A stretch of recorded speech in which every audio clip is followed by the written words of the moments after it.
नमस्कार बच्चों, कैसे हैं आप सब। आशा करती हूँ आप सभी अच्छे होंगे, स्वस्थ होंगे, खुश होंगे और अपनी पढ़ाई भी अच्छे से कर रहे होंगे। तो जैसा कि आप सभी जानते हैं, मैं हूँ आपकी हिंदी की अध्यापिका और मैं स्वागत करती हूँ आप सभी का आईसीटी वर्चुअल क्लासरूम में। और आज हम यहाँ पर एकत्रित हुए हैं पढ़ने के लिए क्लास 9 की हिंदी।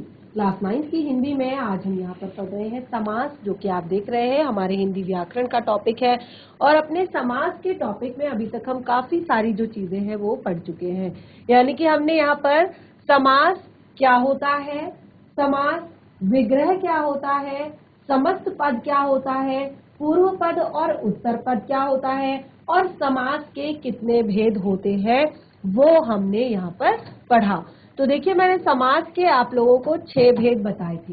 समास के 6 भेदों में हम यहाँ पर जो हमारे समास के 6 भेद हैं, उन 6 भेदों में हम यहाँ पर सबसे पहले अव्ययी भाव समास को पढ़ चुके हैं, तत्पुरुष समास को पढ़ चुके हैं, कर्मधारय समास को पढ़ चुके हैं और द्विगु समास को पढ़ चुके हैं। तो 4 समास अभी तक हमने पढ़ लिए हैं अपने इस एक तरह से ये जो हमारा हिंदी व्याकरण का ये पूरा टॉपिक है समास, इसमें। तो देखिए, मैंने आप लोग को बताया था कि जितने भी समास होते हैं, इन सभी समासों की कुछ अपनी अपनी अलग अलग विशेषताएं होती हैं और जिसके आधार पर ही हम इनको जानते हैं और इनको समझते हैं और इनको याद रख पाते हैं। तो देखिए, जैसे सबसे पहले मैंने आपको बताया था अव्ययी भाव समास। अव्ययी भाव समास, तो जैसे नाम से ही पता चल रहा है इसके, अव्ययी भाव समास यानी कि इसका पूर्व पद यानी पहला पद जो है वो अव्यय होता है तथा प्रधान होता है। पूर्व पद अव्यय तथा प्रधान होता है, इसीलिए इसका नाम अव्ययी भाव समास हमने रखा था। तो देखिए, बहुत ज्यादा रटना नहीं है आपने। कोई भी शब्द आपको दिया जाता है तो उस शब्द का आपने क्या करना है, सबसे पहले समास विग्रह करना है। तो समास विग्रह किसे कहते हैं, ये मैंने आप लोगों को बताया था कि समास जो समस्त पद होता है, यानी कि समासीकरण की प्रक्रिया के दौरान जो शब्द बनता है उसे हम समस्त पद कहते हैं। और उस समस्त पद को अलग अलग करना, उस समस्त पद को अलग अलग करना, उस समस्त पद को उसकी पूर्वावस्था में लेकर आ जाना समास विग्रह कहलाता है। तो जब भी आपको किसी भी शब्द का पता लगाना हो, किसी भी शब्द का समास आपने बताना हो, तो आपको क्या करना होता है, आपको उस शब्द का समास विग्रह करना होता है। यानी कि जो समस्त पद है उसको अलग अलग करना होता है और उसके बाद आप बताएंगे कि इसमें क्या प्रधान है और ये कौन सा समास है। और जैसे मैंने कहा अव्ययी भाव, तो यानी कि पूर्व पद अव्यय होता है। अव्यय क्या होता है ये मैंने आपको बताया है। आप सभी को अव्यय क्या होता है ये पता है ना, हैंड रेज करेंगे अगर अव्यय या अविकारी शब्द किसे कहते हैं, पता है सभी को अव्यय या अविकारी शब्द किसे कहते हैं। जिसको पता हो केवल वही हैंड रेज करेगा। अव्यय या अविकारी शब्द किसे कहते हैं। अव्यय शब्द पूरा अलग से टॉपिक भी करवाया है मैंने आप लोगों को। अव्यय शब्द किसे कहते हैं, तो जैसे मैंने कहा कि पूर्व पद अव्यय होता है, तो अव्यय शब्द क्या होते हैं, अव्यय शब्द वे होते हैं जो अव्यय यानी कि जो अपना कुछ भी व्यय नहीं करते या अपने आप अविकारी, जिनमें कोई भी विकार नहीं आता, कोई भी परिवर्तन नहीं आता, लिंग के आधार पर, वचन के आधार पर, काल के आधार पर, पुरुष के आधार पर। अब देखिए, आप कहेंगे क्योंकि मुझे आपके फेसेस को देखकर ऐसा लग रहा है कि आपने अव्यय शब्द पढ़े ही नहीं है। अब इतना बार यहाँ पर पढ़ाने का कोई मुझे यहाँ पर रिस्पॉन्स नजर नहीं आ रहा है आप लोगों में। तो देखिए, अव्यय शब्द, अब आप कहेंगे कि क्या होता है ये, तो जो हिंदी भाषा हमारी होती है इसमें व्याकरणिक विवेचन के आधार पर शब्दों को 8 भागों में बांटा है। 4 होते हैं आपके विकारी और 4 होते हैं आपके अविकारी। विकारी यानी कि जो चेंज हो जाते हैं लिंग के आधार पर। लिंग तो सभी को पता है ना, स्त्रीलिंग और पुल्लिंग। वचन सभी को पता है, एक वचन और बहुवचन, ये दोनों चीजें तो सभी को पता है। तो लिंग के आधार पर, वचन के आधार पर, पुरुष के आधार पर, काल के आधार पर, काल यानी कि भूतकाल, भविष्य काल, वर्तमान काल, ठीक है। तो मैंने कहा कि कुछ होते हैं आपके विकारी और कुछ होते हैं आपके अविकारी। विकारी यानी कि जिनमें विकार आ जाता है, जिनमें परिवर्तन आ जाता है, उनको विकारी कहते हैं। ठीक है, अब जैसे आपका शब्द है लड़का, ठीक है, तो ये लड़का शब्द जो है ये कैसा शब्द है? पुल्लिंग। अगर ये ही शब्द अगर स्त्रीलिंग के लिए यूज करना हो तो क्या लिखेंगे? लड़की, माता, पिता। ठीक है, तो ये शब्द क्या है आपके? आपके चेंज हो जाते हैं लिंग के आधार पर, वचन के आधार पर। बच्चा एक सिंगल शब्द है बच्चा, लेकिन ये क्या हो जाएगा? अगर बहुत सारे बच्चे होंगे तो क्लास में तो कहेंगे बच्चे। तो ये वचन के आधार पर एक वचन से बहुवचन हो गया। ठीक है, तो संज्ञा, सर्वनाम, क्रिया, विशेषण। संज्ञा, सर्वनाम, क्रिया, विशेषण, ये जो चार होते हैं ये चार आपके विकारी शब्द होते हैं। क्या होते हैं? विकारी शब्द होते हैं, यानी कि जो संज्ञा शब्द होते हैं। अब ये मत कहिएगा कि संज्ञा क्या होती है, क्योंकि क्लास 9 के बच्चे हैं तो संज्ञा क्या है, सर्वनाम क्या है, क्रिया क्या है, विशेषण क्या है, ये सबसे पहले मैंने हिंदी व्याकरण का जब आपका सेशन स्टार्ट किया था आपके इस क्लास की शुरुआत में, तो तभी मैंने आप लोगों को ये सारी चीजें पढ़ाई थी। क्योंकि वैसे भी संज्ञा हम क्लास 1-2 से पढ़ते रहते हैं, 1-2 से पढ़ना हम स्टार्ट कर देते हैं अपने लेवल पे। जैसे हम स्टार्ट करते हैं naming words are called noun, यानी कि नाम वाले शब्दों को संज्ञा कहते हैं। केवल सिंपल सी भाषा में क्लास 2 में, क्लास 1 में हम इस तरह की परिभाषा पढ़ लेते हैं। तो तब से लेकर अब तक आपको काफी अच्छे से संज्ञा, सर्वनाम, क्रिया, विशेषण क्लियर हो जाने चाहिए। तो ये चार होते हैं आपके विकारी, और जो चेंज नहीं होते हैं उनको हम कहते हैं अविकारी। वो होते हैं क्रिया विशेषण, संबंध बोधक, समुच्चय बोधक, विस्मयादि बोधक। तो ये हम यहाँ पर अव्ययी भाव समास में हमने कहा कि पूर्व पद आपका अव्यय होता है। क्या होता है? पूर्व पद आपका अव्यय होता है। और दूसरा आपका हमने यहाँ पर पढ़ा था तत्पुरुष समास। तो तत्पुरुष समास में मैंने आपको बताया कि हमेशा आपका उत्तर पद यानी कि बाद का पद प्रधान होता है और बीच में आने वाले विभक्ति चिन्हों का लोप हो जाता है, बीच में आने वाले परसर्गों का लोप हो जाता है। तो ये इसकी विशेषता है तत्पुरुष समास की। उसके बाद हमने पढ़ा कर्मधारय समास। कर्मधारय समास की विशेषता क्या थी?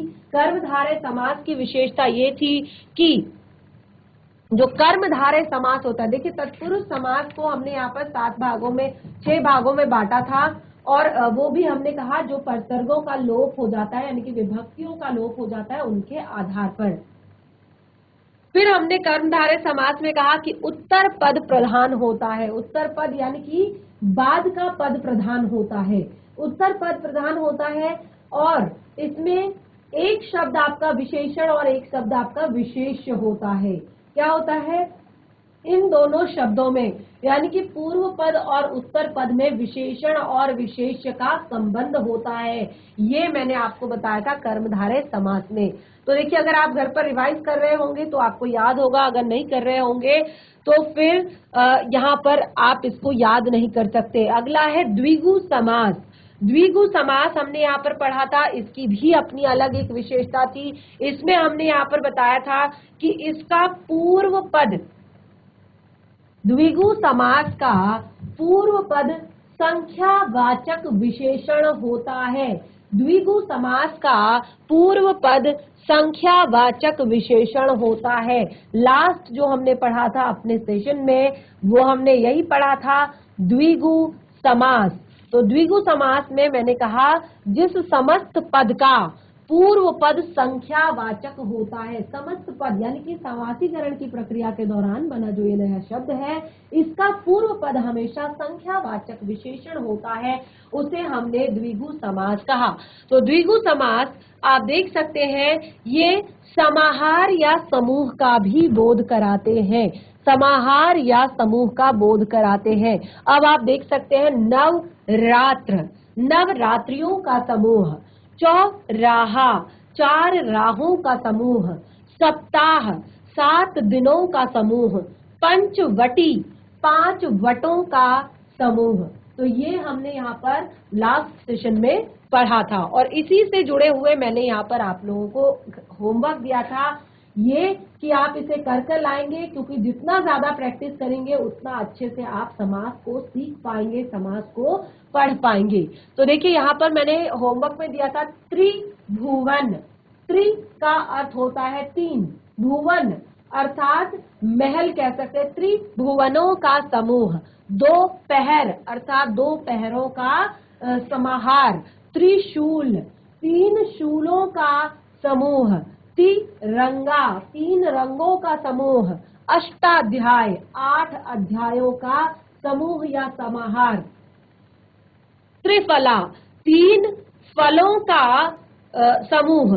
ठीक है, तो ये मैंने आप लोगों को होमवर्क में दिया था और मैं आशा करती हूँ कि आप सभी ने अपनी नोटबुक में किया होगा। जो बच्चे पढ़ रहे होंगे और जो बच्चे ध्यान दे रहे होंगे, जो नोट डाउन कर रहे होंगे, उन्होंने जरूर ये होमवर्क भी किया होगा। अब हम आगे बढ़ते हैं। अब हम बढ़ते हैं अपने पांचवें भेद की तरफ, जो है द्वंद्व समास। जो हमारा पांचवा भेद है वो है द्वंद्व समास। अब अभी तक जिस तरह से मैंने आप लोगों को बताया कि हर एक समास की कुछ न कुछ विशेषता होती है, तो अभी भी अगर हम यहाँ पर द्वंद्व समास पढ़ रहे हैं, नंबर 5, अगर हम यहाँ पर द्वंद्व समास पढ़ रहे हैं तो द्वंद्व समास की भी अपनी कुछ न कुछ विशेषता जरूर होगी। द्वंद्व समास तो क्या हो सकती है? द्वंद्व समास की विशेषता अगर आप लोगों ने पहले कभी पढ़ा हो तो याद हो तो आप यहाँ पर बता सकते हैं। द्वंद्व समास किसे कहते हैं?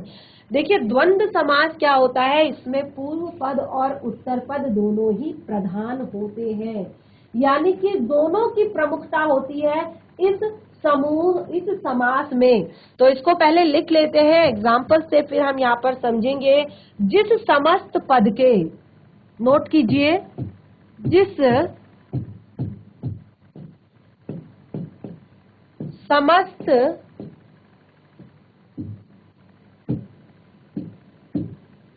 पद के दोनों ही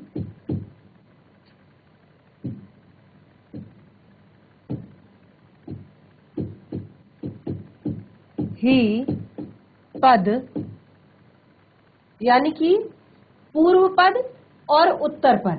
ठीक है, हमने कहा जिस समस्त पद के दोनों ही पद, दोनों पद यानी कि पूर्व पद और उत्तर पद, दोनों ही पद प्रधान होते हैं,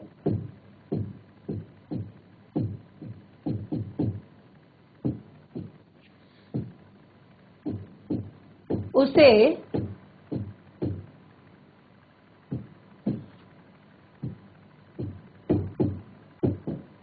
द्वंद्व समास कहते हैं। उसे क्या कहते हैं? द्वंद्व समास कहते हैं, यानी कि जिसमें दोनों ही पद प्रधान होते हैं। यानी कि जैसे मैंने कहा कि जो आपका अव्ययी भाव समास होता है इसमें पूर्व पद प्रधान होता है। आपका तत्पुरुष समास जो होता है उसमें उत्तर पद प्रधान होता है। कर्मधारय समास में विशेषण और विशेष्य का संबंध होता है। और जो आपका द्विगु समास होता है, इसमें क्या होता है? द्विगु समास में आपका पूर्व पद संख्या वाचक होता है। तो इस तरह से अब हम यहाँ पर द्वंद्व समास को पढ़ रहे हैं। तो द्वंद्व समास में हमने कहा कि दोनों ही पद प्रधान होते हैं। और देखिए इसके दोनों पद आपस में, इसको लिख लीजिए लाइन को, इसके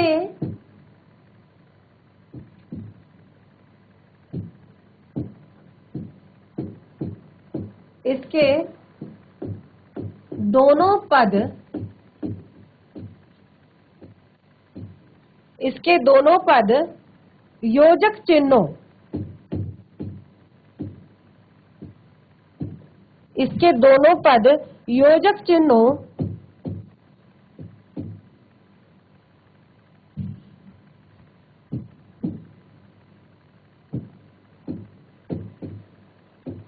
से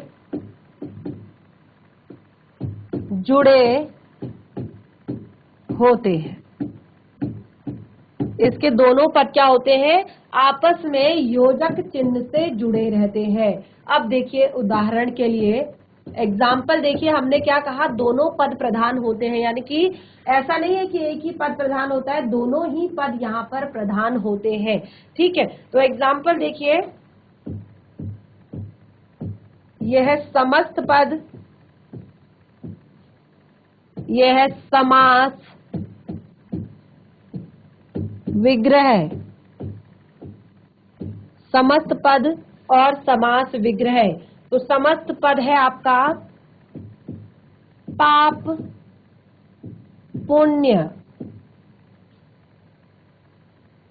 अपना पराया, दिन रात, गुरु शिष्य। तो देखिए, हमने कहा कि ये जो होते हैं ये योजक चिन्ह से जुड़े होते हैं, तो इन्हें भी योजक चिन्ह कहते हैं। और देखिए, इसका जब हम समास विग्रह करेंगे, जब इसका हम समास विग्रह करेंगे तब आप देखेंगे कैसे इसको लिखते हैं। पाप और पुण्य, अपना और पराया, दिन और रात, गुरु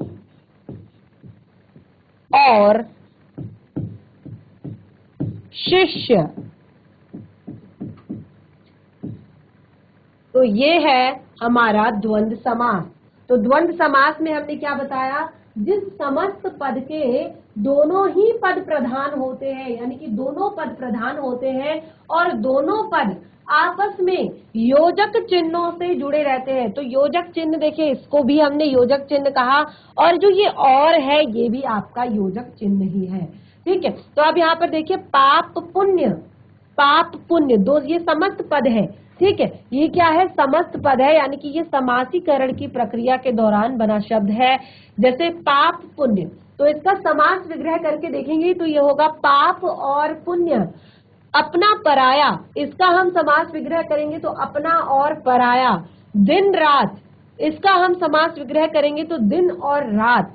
गुरु शिष्य, गुरु और शिष्य। तो इस तरह से यहाँ पर हमने द्वंद्व समास को भी पढ़ा, और मैं आशा करती हूँ कि आप लोग इसको समझ पा रहे होंगे, आप लोगों को समझ में आ रहा होगा। अगर कोई भी डाउट होता है तो जरूर पूछ लें, जरूर क्लियर कर लें और नोट डाउन जरूर करें, क्योंकि आप लोग घर पर जाकर रिवाइज करते नहीं है, आप लोग नोट डाउन करते नहीं है, और जब भी नेक्स्ट डे आप स्कूल आते हैं तो लगता है कि आप बिल्कुल फ्रेश, ऐसा लगता है कि इससे पहले कुछ पढ़ा ही नहीं है, इससे पहले कुछ सुना ही नहीं है। बिल्कुल आपके चेहरे ऐसे होते हैं जैसे आपको कुछ नहीं आता, कोई रिस्पॉन्स नहीं होता किसी भी बच्चे के पास। तो देखिए, इस तरह से हमने यहाँ पर द्वंद्व समास पढ़ा, और अगर आप यहाँ पर चाहें तो मैं आपको कुछ और सारे एग्जाम्पल्स यहाँ पर आपको लिखवाती हूँ जिन्हें आप घर से करके लाएंगे। राधा कृष्ण, राधा कृष्ण, राजा रंक,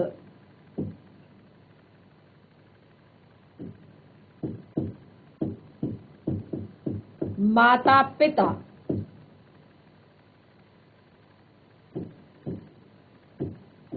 सुख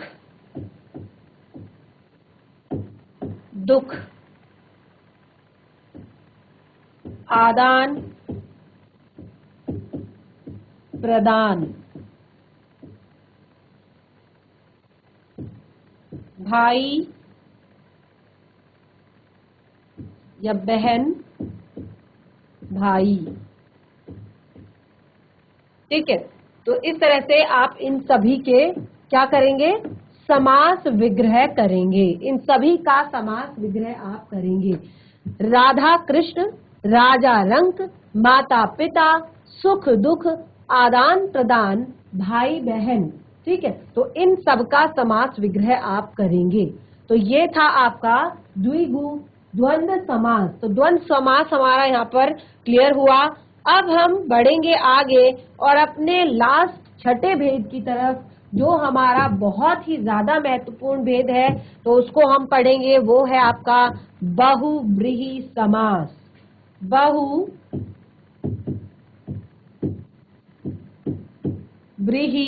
समास।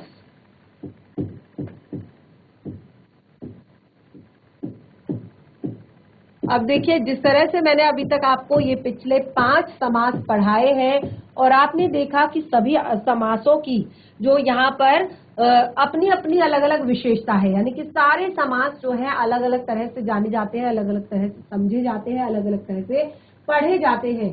तो उन्हीं के आधार पर हमने यहाँ पर बहुव्रीहि समास को भी, यानी कि बहुव्रीहि समास की भी हमने अपनी अलग ही विशेषता बताई है, जिसको आप सबसे पहले सुनेंगे, नोट डाउन करेंगे, उसके बाद एग्जाम्पल से, उदाहरण से उसको समझेंगे। देखिए, बहुव्रीहि समास में दोनों पद गौण होते हैं। क्या होते हैं? गौण होते हैं।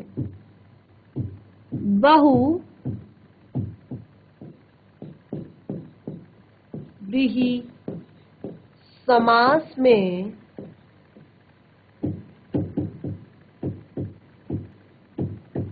दोनों पद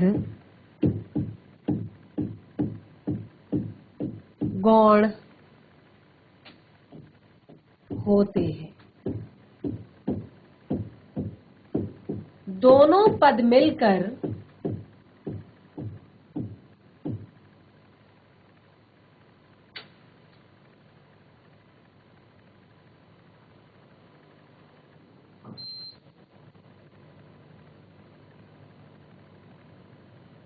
दोनों पद मिलकर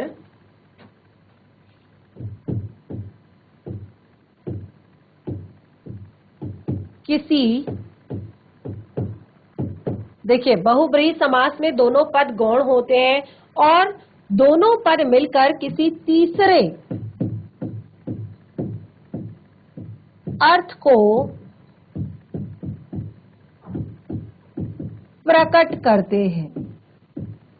दोनों पद मिलकर किसी तीसरे अर्थ को प्रकट करते हैं, बहुव्रीहि समास कहलाता है।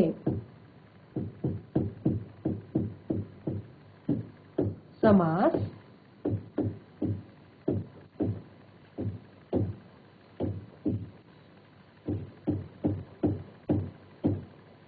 ठीक है। बहुव्रीहि समास में दोनों पद गौण होते हैं और दोनों पद मिलकर किसी तीसरे अर्थ को प्रकट करते हैं, बहुव्रीहि समास कहलाता है। ठीक है, प्रकट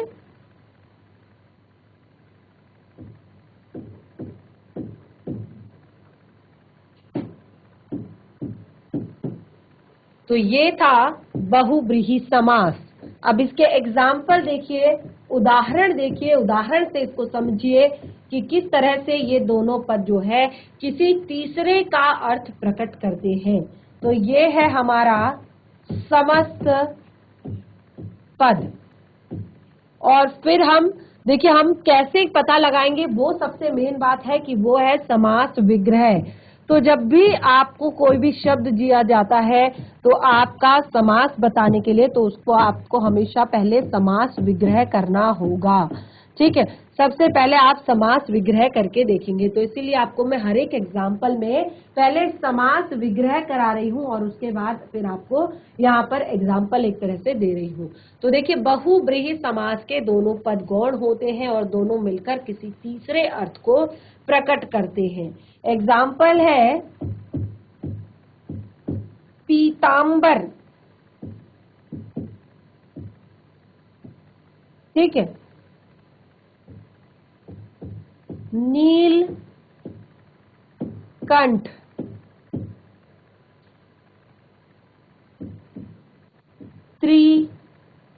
त्रिलोचन।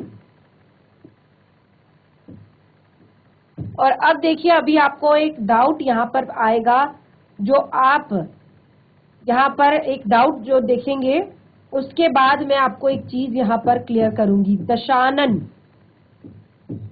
अब वो डाउट क्या है? जिन बच्चों ने ध्यान से पढ़ा होगा वो डाउट, उनको डाउट भी पता चलेगा।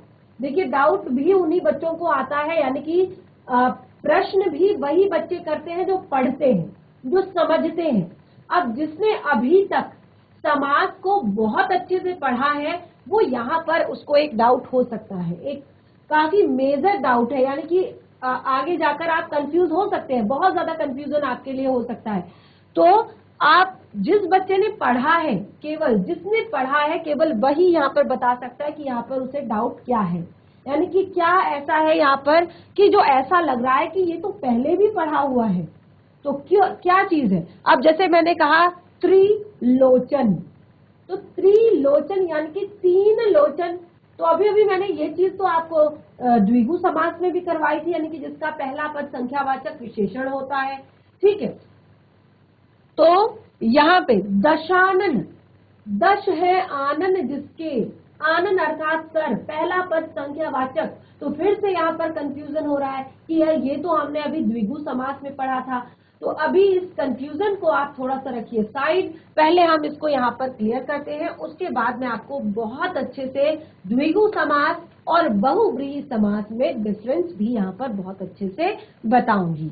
तो सबसे पहले देखिए, अब आप इस पे ध्यान दीजिए, हमने कहा बहुव्रीहि समास, और बहुव्रीहि समास में हमने कहा कि दोनों पद गौण होते हैं और दोनों पद मिलकर किसी तीसरे अर्थ को प्रकट करते हैं, बहुव्रीहि समास कहलाता है। अब देखिए पीतांबर, पीतांबर शब्द के लिए जब हमने पहले लिखा था तो पहले हमने डायरेक्ट लिख दिया था पीतांबर यानी कि कर्मधारय समास, जिसमें मैंने आपको बताया था कि कोई भी शब्द पीतांबर आपको बताएगा कि ये आपका विशेषण है और ये आपका विशेष्य है। पीला है जो अंबर, अब देखिए विशेषता बता रहा है, तो ये कर्मधारय समास हुआ।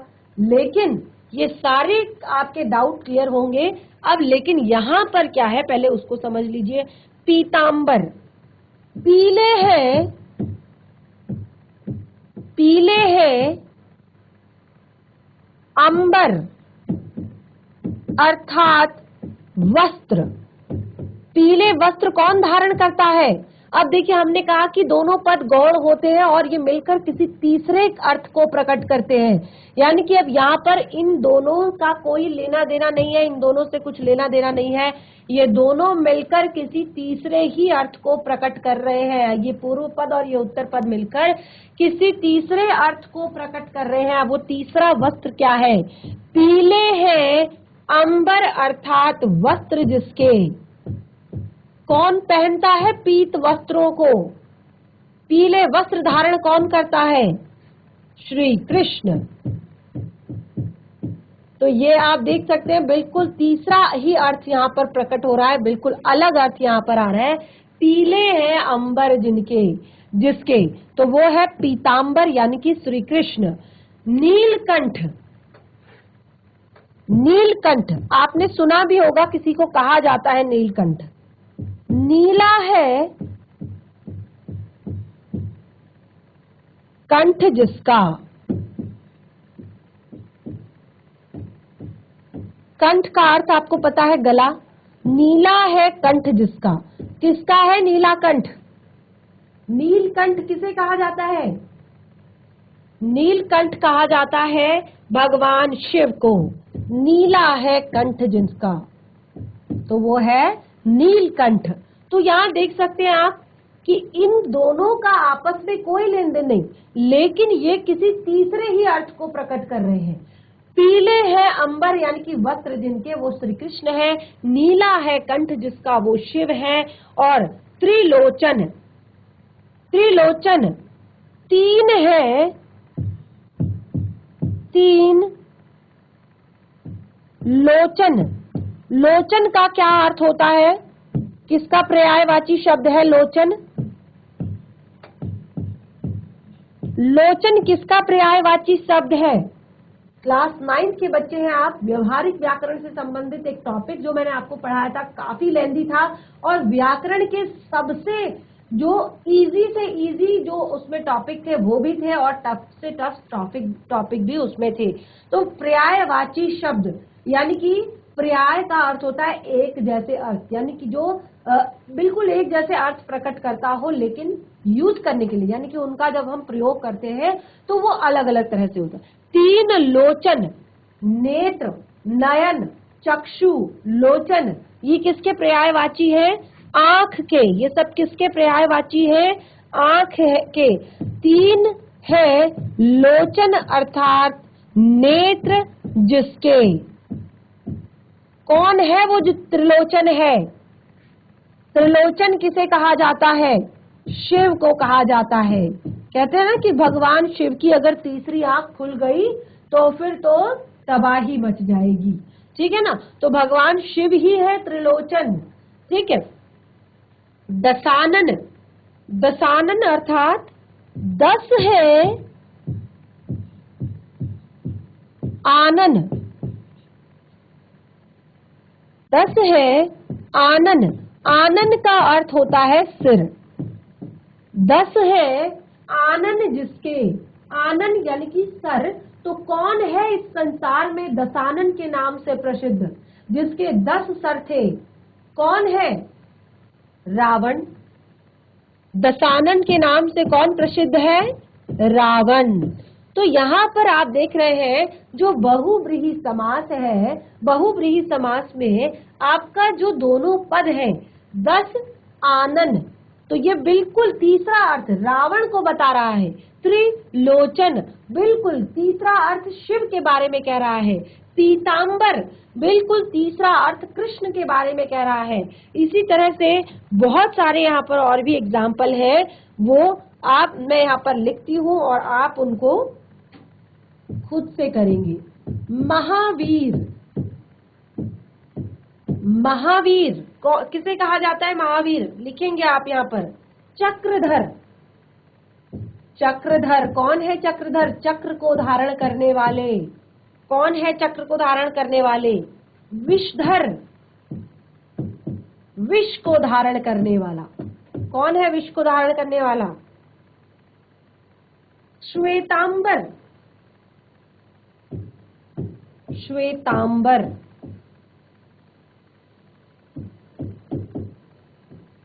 श्वेतांबर अर्थात श्वेत वस्त्र धारण करने वाला। कौन है श्वेत वस्त्रों को धारण करने वाला? तो देखिए इस तरह से हमने यहाँ पर बहुत सारे एग्जाम्पल आपको करवा दिए हैं। चतुर्मुख,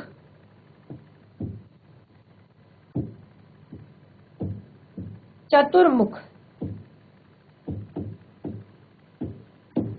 तो ये देखिए इतने सारे एग्जाम्पल आप लोगों को दे दिए हैं और आपको करा भी दिया है कि कैसे होगा ये एग्जाम्पल सॉल्व और कैसे पता चलेगा कि इसमें कौन सा समास है। तो देखिए इस तरह से आज हमने यहाँ पर अपने समास के 6 भेद कंप्लीट कर लिए हैं और मैं आशा करती हूँ कि आप लोगों को ये समझ में भी आए होंगे। और जैसे कि मैंने आपको बताया कि अभी लास्ट तक आते आते आपके मन में काफी सारे डाउट्स भी हो गए हैं। जिन बच्चों ने पढ़ा है, जिन्होंने नहीं पढ़ा है वो घर पर जाएंगे पढ़ेंगे, तब जाकर उन्हें डाउट्स होगा कि क्या डाउट है, क्या आपको ऐसा लग रहा है कि कुछ तो यहाँ पर गड़बड़ है। तो वो सारी चीजें हम क्लियर करेंगे आपकी नेक्स्ट सेशन में। और आज का होमवर्क है कि आप सब कुछ घर से एक बार रिवाइज करके आए और जितना भी होमवर्क ये दिया है इसे कंप्लीट करके आए। बाकी के टॉपिक को हम कंप्लीट करेंगे अपने नेक्स्ट सेशन में। तब तक के लिए धन्यवाद। आपका दिन शुभ।